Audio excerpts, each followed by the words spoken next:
Un jour, un savant avait réussi, par une procédure, à communiquer avec des fourmis.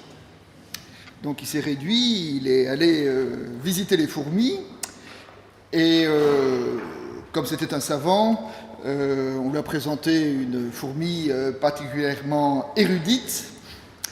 Il est entré en conversation avec elle, et lui a dit comment ça se passe dans le pays des fourmis. Et le savant a dit, actuellement, nous avons une grosse controverse dans les fourmis au sujet de Dieu, parce que les fourmis noires disent que Dieu est noir, et les fourmis rouges disent que Dieu est rouge.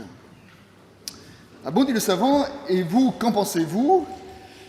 Et le savant fourmi dit, moi je suis bien au-dessus de cela, je sais bien que Dieu est au-delà de la couleur. La seule chose que je sais, c'est qu'il a 2 antennes, 6 pattes, et que dans la fourmilière des cieux, nous serons tous frères et sœurs.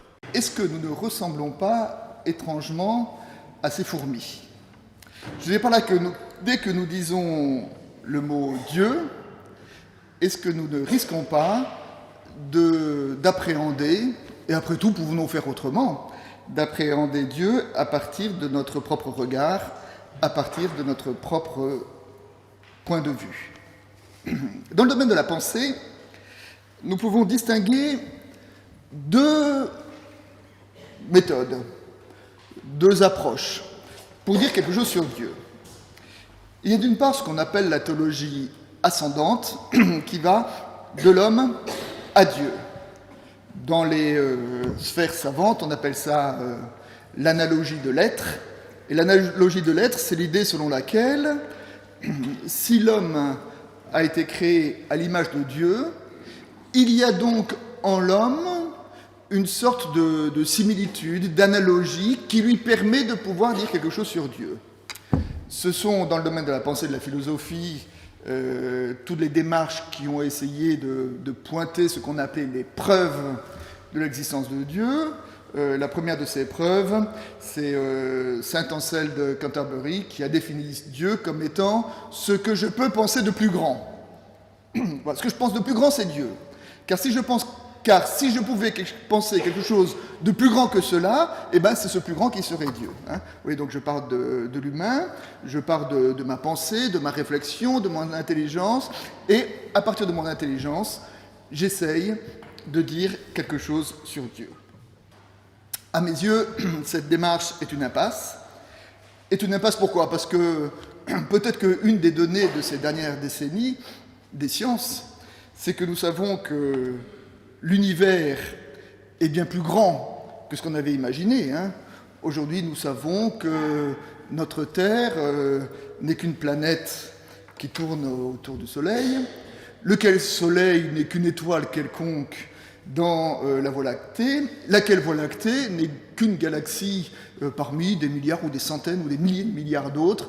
C'est-à-dire que la Terre, c'est rien du tout. Je veux dire, et l'humain, petite crotte de mouche coincée dans un coin de banlieue de l'univers, aurait de par lui-même la prétention de pouvoir dire quelque chose sur celui qui est à l'origine de tout ça. Ce n'est pas sérieux, ce n'est pas raisonnable, la distance est trop importante. Alors donc, si ce qu'on appelle la théologie ascendante, comment l'homme de lui-même peut-il avoir quelque chose sur Dieu, si cette démarche, à mon avis, est une impasse, l'autre façon de faire, c'est ce qu'on appelle la théologie descendante. La théologie descendante, c'est de reconnaître que de Dieu, nous ne pouvons rien dire. Voilà. Et on part de ce postulat de base, de Dieu, de nous-mêmes, nous ne pouvons rien dire. Il y a trop de distance entre l'humain et Dieu pour que l'humain ait la prétention de dire quoi que ce soit sur Dieu. En revanche, nous pouvons, et c'est ce que je vous inviterai à faire ce soir, nous pouvons essayer de nous mettre à l'écoute de ce que Dieu dit de lui-même, et dit de lui-même à travers, puisque nous sommes ici en terrain protestant, à travers les Écritures. Donc, ce que je vais essayer de vous faire partager ce soir, c'est...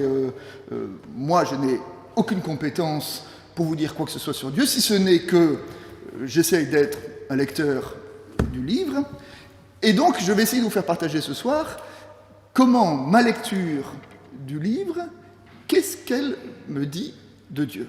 Donc je vais être à l'écoute de ce portrait de Dieu qu'on trouve dans les Écritures, et puis après, on verra si ce portrait est pertinent, si ça me parle ou pas.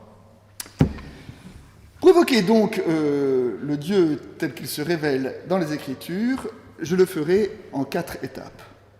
4 étapes.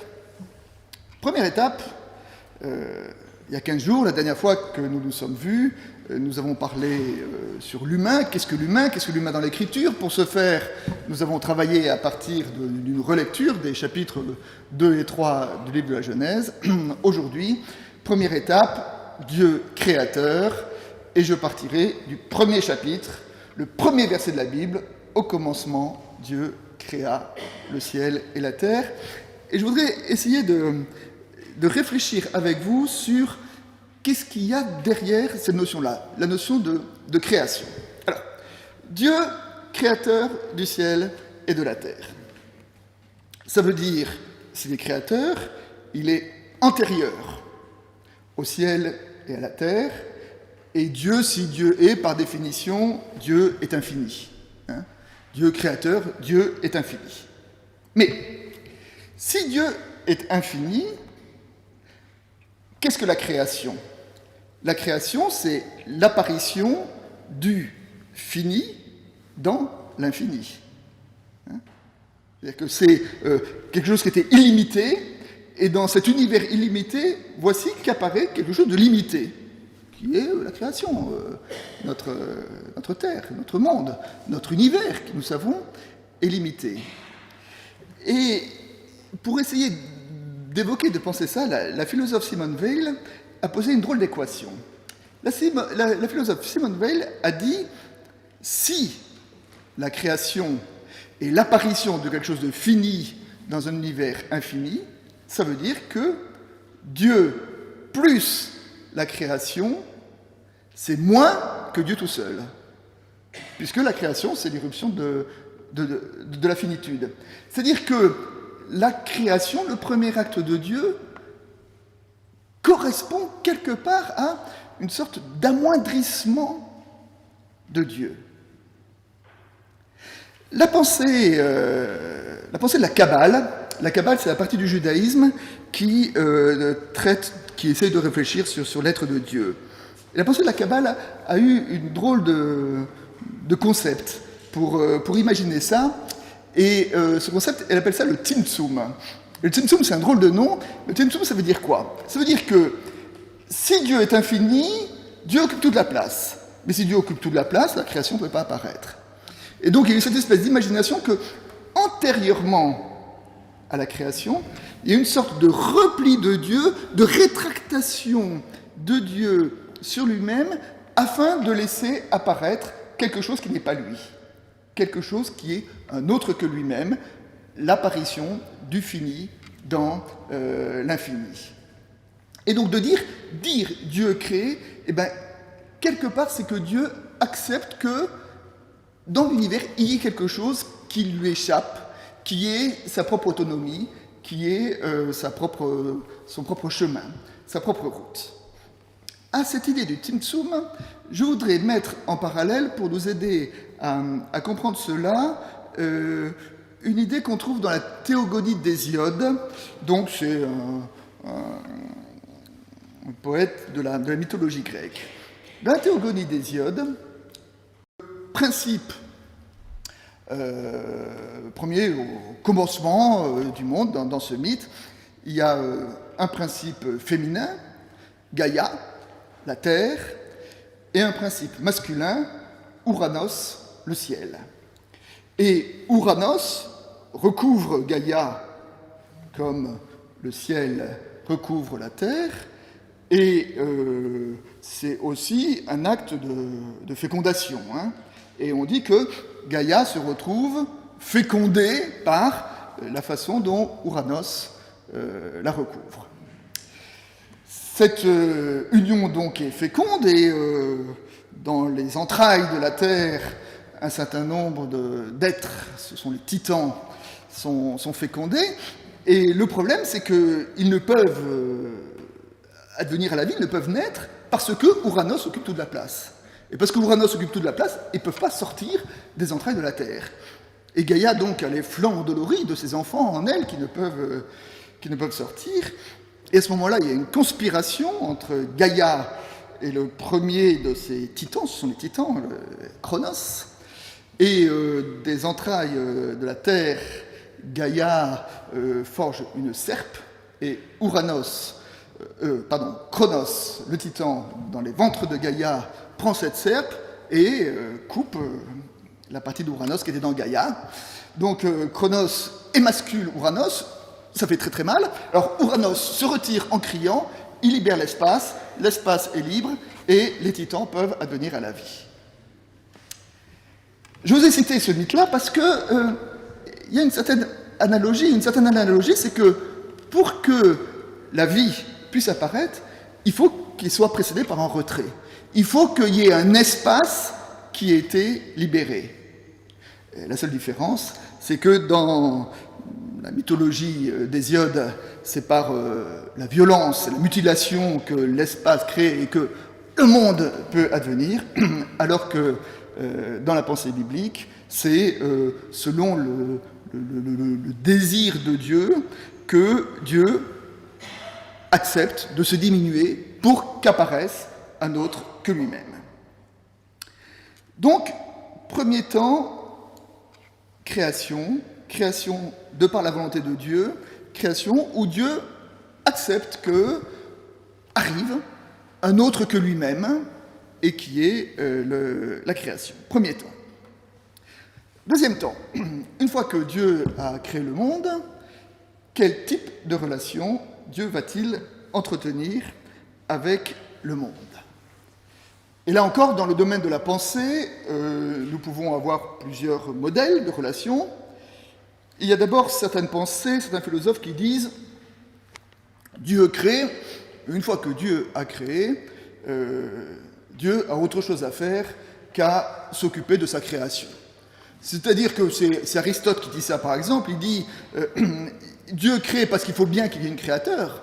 S'il y a une créature, il y a bien un créateur qui a créé cette créature. Donc, mais vous pensez bien qu'une fois que Dieu a créé le monde, il ne sait pas, voilà, il avait autre chose à faire qu'à s'occuper de la démarche du monde.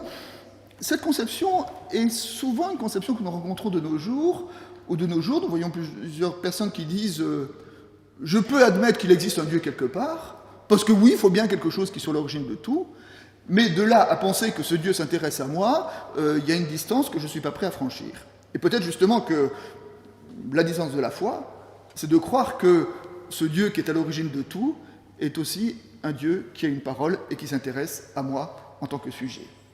Bon.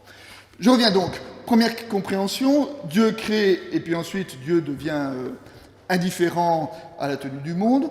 Nous trouvons une formule un peu variée de cette compréhension dans la mythologie grecque, dans lesquelles les dieux ne s'occupent pas beaucoup des humains, sauf de temps en temps quand il y a une fille qui n'est pas trop moche, ils tombent amoureux d'une fille des humains, alors des fois ils s'en intéressent, ou alors ils utilisent les humains comme des pions dans les relations difficiles et tumultueuses qu'ils ont les uns avec les autres.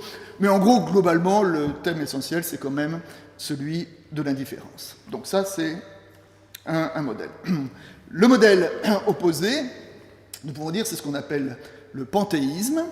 Le panthéisme, c'est cette idée selon laquelle tout est le fruit de l'action et du désir de Dieu. Le panthéisme, à la limite, confond Dieu avec la nature. C'est-à-dire, tout ce qui arrive porte le doigt et de la volonté de Dieu. Hein ? Tout ce qui se passe, c'est Dieu. Voilà. Donc d'un côté, Dieu absent, de l'autre côté, Dieu partout. Et entre ces deux compréhensions, les Écritures évoquent une troisième formule, et qui est la notion d'alliance.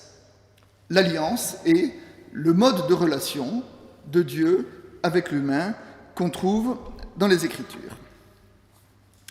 Les sages qui ont scruté les Écritures ont relevé que dans la Bible, il y a plusieurs alliances, mais il y a notamment trois alliances peut-être plus importantes que les autres. Il y a 3 alliances principales. C'est l'alliance qui a été contractée. Le mot hébreu qui dit lier une alliance, en français le mot alliance c'est lier, hein, quand on se lie. Hein. Le mot hébreu dit trancher. En hébreu on dit trancher une alliance. Ça veut dire que quand on fait alliance, quelque part on respecte la part de chacun. Et donc dans le Premier Testament, il y a 3 grandes alliances qui ont été tranchées. C'est l'alliance avec Noé, l'alliance avec Abraham et la grande alliance, l'alliance avec un grand A, l'alliance avec Moïse. Les sages ont remarqué qu'il y avait une évolution entre ces 3 alliances et que cette évolution était que, quand on dit alliance, il y a une sorte de collaboration. Hein, chacun amène sa part dans le contrat. Et les sages ont remarqué que la part relative de l'humain dans l'alliance qu'il entretient avec Dieu est de plus en plus importante. Je veux dire par là que la première alliance évoquée dans les Écritures, c'est l'alliance avec Noé. À l'issue du déluge, Dieu dit « Je fais alliance avec toi, Noé, avec tes fils et avec l'ensemble du vivant. Je ne ferai plus jamais venir la grande inondation sur la terre. Comme signe de cette alliance, je mets mon arc dans le ciel. » Ça, on peut dire que c'est une alliance, mais c'est une alliance unilatérale, en ce que Dieu fait l'engagement, et en face, l'humain n'a pas grand-chose à faire. Première alliance. Deuxième alliance, alliance avec Abraham. Dieu dit à Abraham, je te donnerai une terre et une descendance, mais toi, tu porteras le signe de l'alliance dans ta chair à travers la circoncision. C'est-à-dire que l'humain doit, face à l'alliance de Dieu, porter sa part. Il est marqué dans sa chair qu'il est témoin de l'alliance de Dieu. Troisième alliance, alliance avec Moïse. Dieu dit, vous serez mon Dieu, vous serez mon peuple, je serai votre Dieu. Et face à cet engagement de Dieu, de faire d'Israël son peuple, eh bien, le peuple est invité à vivre de toute la loi que Dieu lui donne. Et nous le savons, il n'y a pas trop de toute une vie pour vivre l'ensemble de la loi. Donc, entre ces 3 alliances, on voit, la part relative de l'humain est de plus en plus importante. Pratiquement rien avec Noé, la circoncision avec Abraham, obéir à toute la Torah avec Moïse. Et les sages ont utilisé une image pour illustrer cette compréhension de l'alliance. Ils ont dit, c'est comme un fils avec son père. Quand l'enfant a 3 ans et que le père marche avec lui dans la rue, le père le prend par la main et il est hors de question que l'enfant lâche la main de son père. Quand l'enfant a 8 ans, il peut aller tout seul à la boulangerie qui est au coin de la rue où il n'y a pas de rue à traverser pour aller acheter des croissants le matin. Quand l'enfant a 10 ans, il va à l'école tout seul. Quand il en a 12, il prend le train tout seul. Quand il en a 14, il prend l'avion tout seul. Et plus il grandit, plus il devient autonome. Et le désir du père, c'est que son fils soit un adulte face à lui. Et un père qui tient la main de son enfant de 3 ans pour traverser la rue, c'est touchant. Un père qui tient la main de son enfant de 20 ans pour traverser la rue, c'est ridicule.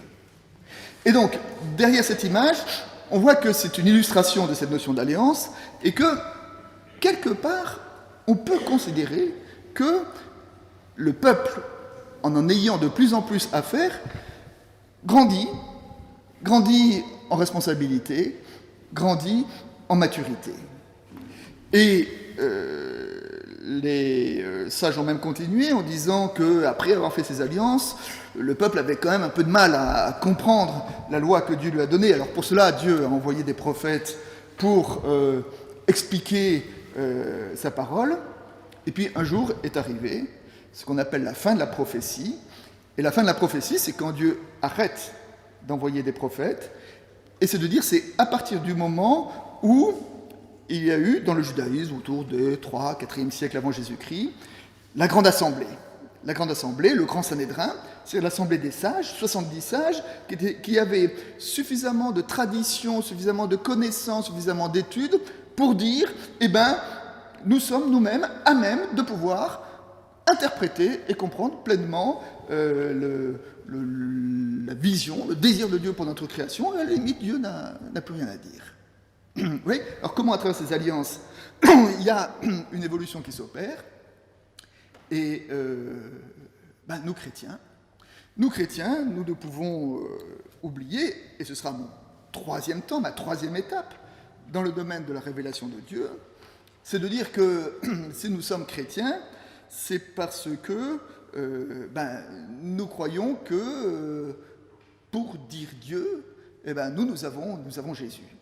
Et nous croyons que Jésus n'était pas simplement un sage qui avait une connaissance particulière de Dieu, mais que Jésus est venu nous dire quelque chose de l'être de Dieu. Quelque chose de l'être de Dieu.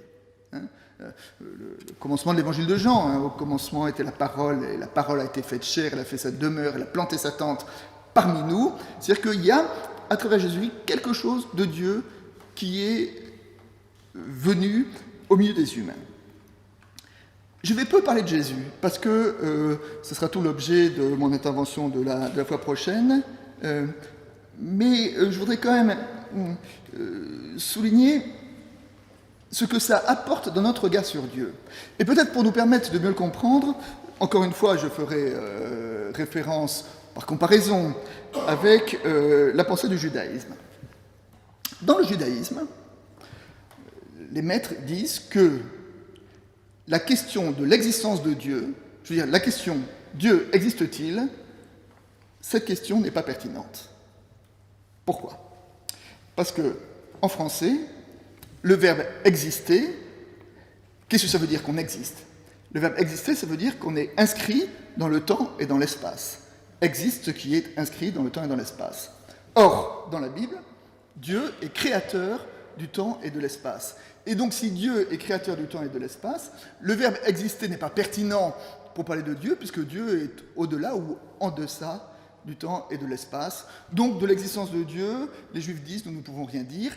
Et d'ailleurs, par exemple, un philosophe comme Maïmonide disait « sur l'être de Dieu, je ne peux rien dire. Je peux dire éventuellement des choses sur l'action de Dieu, je peux dire Dieu crée, je peux dire Dieu libère, mais je ne peux pas dire ce que Dieu est, parce que ça échappe à ma compréhension. » Eh bien, j'aime cette modestie dans le domaine de la pensée, et je dis, moi, je peux dire quelque chose de plus que mon frère juif. Pourquoi ? Parce que Jésus. À travers Jésus, il y a quelque chose de l'être de Dieu qui est venu jusqu'à moi. Il y a quelque chose de l'être de Dieu qui m'est donné. Il y a quelque chose de l'être de Dieu qui m'est dit. Et Luther, par exemple, disait de Dieu, je ne peux rien dire en dehors du Christ. Luther disait, je peux admettre que Dieu puisse agir en dehors du Christ, mais Luther disait c'était l'action de Dieu par la main gauche. C'est l'action de Dieu, peut-être Dieu fait, mais moi je n'ai pas accès à cela. Le seul accès que j'ai pour accéder à Dieu, c'est par Jésus. Et donc nous croyons, voilà, alors ça c'est ce qui définit le chrétien. Vous savez, le mot Dieu, il n'y a pas de mot plus flou de Dieu. Quand j'étais à l'université, une fois je me rappelle, il y a un professeur qui disait la chose suivante, il disait plus un concept est étendu, moins il est pertinent. Plus un concept dit des choses différentes, moins il est utile pour manier. Et dans ce domaine-là, j'estime que le concept de Dieu est le concept le plus inutile du monde, parce que je prends 10 personnes différentes, tout le monde dira Dieu, et tout le monde aura une idée différente de ce qu'il met derrière Dieu. C'est-à-dire que ce n'est pas très pertinent de parler de Dieu si on ne dit pas le contenu qu'on met derrière ce mot Dieu. Donc ce sera mon troisième temps. Dieu crée, Dieu fait alliance, Dieu est venu jusqu'à nous en Jésus-Christ. Et puis là, je voudrais apporter un quatrième temps dans le domaine de la révélation de Dieu. C'est que non seulement Dieu est venu jusqu'à nous en Jésus-Christ, mais nous le savons dans les évangiles, il n'est pas venu comme un roi pour être servi, mais il est venu comme un enfant qui est né dans l'hygiène douteuse d'une étable et qui est mort sur la croix. Et là, je dirais qu'il y a quelque part à la croix, il y a quelque chose qui est jusqu'au bout de cette démarche de Dieu. Et je voudrais que nous n'oublions pas le caractère scandaleux, impensable de la croix. Aujourd'hui, quand nous disons Christ crucifié, voilà, on a l'impression que ça coule, on a toujours appris cela. Je veux dire qu'une lecture des évangiles montre que, en tout cas, les apôtres de Jésus ont été incapables d'associer le mot Christ et le mot croix. Pour eux, c'était deux mots qui étaient radicalement contradictoires. Pour eux, Christ crucifié, c'est un oxymore, c'est-à-dire c'est une contradiction dans les termes, ça ne veut rien dire. Le mot Christ veut dire le chéri de Dieu, le béni de Dieu, loin de Dieu, celui qui est loin, béni de Dieu, et le mot croix signifie ce qu'il y a de plus dégueulasse et de plus répugnant qui peut exister. Et ces deux mots ne peuvent pas s'associer. Dire Christ crucifié, c'est comme dire une eau sèche. Ben non, l'eau, si c'est l'eau, elle n'est pas sèche, c'est pas possible. C'est impensable. Cette association-là était... voilà, c'est assez curieux. Dans les évangiles, on voit notamment, j'ai pas mal travaillé dans l'évangile de Marc, dans l'évangile de Marc, à 3 reprises, Jésus annonce la passion, et à 3 reprises, les apôtres vont tout simplement pas entendre. C'est-à-dire que cette idée-là ne va pas imprimer en eux, ne va pas percuter, ça ne veut rien dire pour eux. Et je crois que nous avons besoin de ne pas édulcorer ce côté parfaitement scandaleux, incompréhensible de la croix. Et d'ailleurs, à mes yeux, ça a été, mais ça j'en reparlerai la prochaine fois, ça a été le grand défi intellectuel, théologique de la première Église, c'est comment donner du sens. Quand ils ont été obligés de reconnaître dans les faits que, effectivement, celui qui était le Messie de Dieu était aussi celui du crucifié, quel sens donner à cette articulation incompréhensible? Et ça a été le grand défi de la première Église. Alors voilà, j'ai commencé un peu mon intervention en racontant l'apologue de l'homme qui était chez les fourmis. Et je disais tout à l'heure que nous ressemblons bien souvent à ces fourmis. C'est-à-dire que lorsque nous disons Dieu, nous avons souvent une démarche naturelle. Et notre démarche naturelle, c'est de dire quoi? C'est de dire souvent, nous essayons de concevoir qu'est-ce qui manque en nous. On prend l'humain et quelqu'un de fragile, je le suis, nous le sommes tous, de limité, de mortel, d'incertain. Et bien d'une certaine manière, on va dire ça. Et puis alors on va imaginer quelqu'un qui aurait toutes les qualités que nous n'avons pas. Alors on va projeter, on va se donner l'image de quelqu'un, nous sommes fragiles, on va imaginer quelqu'un qui est dans la toute-puissance, nous sommes limités, on va imaginer quelqu'un d'invincible, nous sommes mortels, on va imaginer quelqu'un d'immortel, nous sommes incertains, nous allons imaginer quelqu'un d'omniscient, on va faire comme ça un portrait de quelqu'un qui a toutes les qualités que nous n'avons pas, et puis on va les projeter, on va les plaquer sur quelqu'un, on dit voilà, ça c'est Dieu. Ça, un peu, c'est notre démarche naturelle. Notre démarche naturelle, c'est de projeter sur notre image de Dieu toutes les limitations que nous avons. Et là, nous faisons un Dieu parfaitement à notre image, à notre compréhension. Nous sommes dans la théologie ascendante, d'après ce que je disais tout à l'heure. Si en revanche, nous essayons de nous mettre à l'écoute de qu'est-ce que les Écritures nous disent de ce Dieu, eh bien, nous observons un mouvement. Dieu crée, et vous avez entendu la façon dont j'ai interprété la création. Dieu renonce à une part de son infinitude en créant.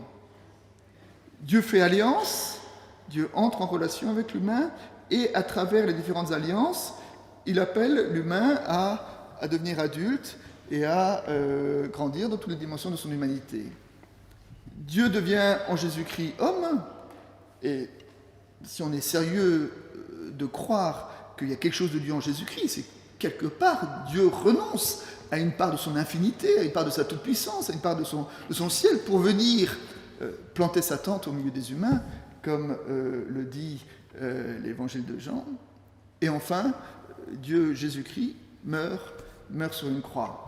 Et nous voyons là un chemin, et un chemin quelque part qui correspond à une sorte d'abaissement de Dieu qui sort de sa toute-puissance, de son infinitude, etc., pour venir habiter au milieu des humains. Et pour terminer, je peux dire pourquoi Dieu fait-il cela ? Y a-t-il un mot qui résume tout ce mouvement de Dieu ? Oui, il y a un mot qui est un peu ce qu'on appelle un gros mot d'atologie, un mot que j'aime pas trop utiliser parce que là aussi c'est un mot ambigu, mais un mot quand même que je vais vous révéler. Pourquoi Dieu fait-il tout cela ? Eh bien, dans la Bible, il n'y a qu'une réponse à cette question. Pourquoi ? Parce que Dieu est amour. Parce que Dieu est amour. Et d'ailleurs, cette définition nous dit quelque chose de l'amour. Bibliquement, l'amour, c'est justement ce que je fais pour permettre à l'autre de grandir. Bibliquement, l'amour, c'est pas un sentiment, c'est pas une émotion. L'amour, c'est un acte. C'est un acte, c'est qu'est-ce que je fais pour permettre à mon prochain de grandir dans toutes les dimensions de sa personne. Eh bien, de la création à la croix, la Bible nous dit que tout ce mouvement de Dieu est un mouvement de Dieu par amour, c'est-à-dire est un mouvement de Dieu pour nous permettre de vivre, pour nous permettre de vivre dans toute la totalité de notre personne. Voilà l'image de Dieu que je trouve à travers les Écritures. Je vous remercie.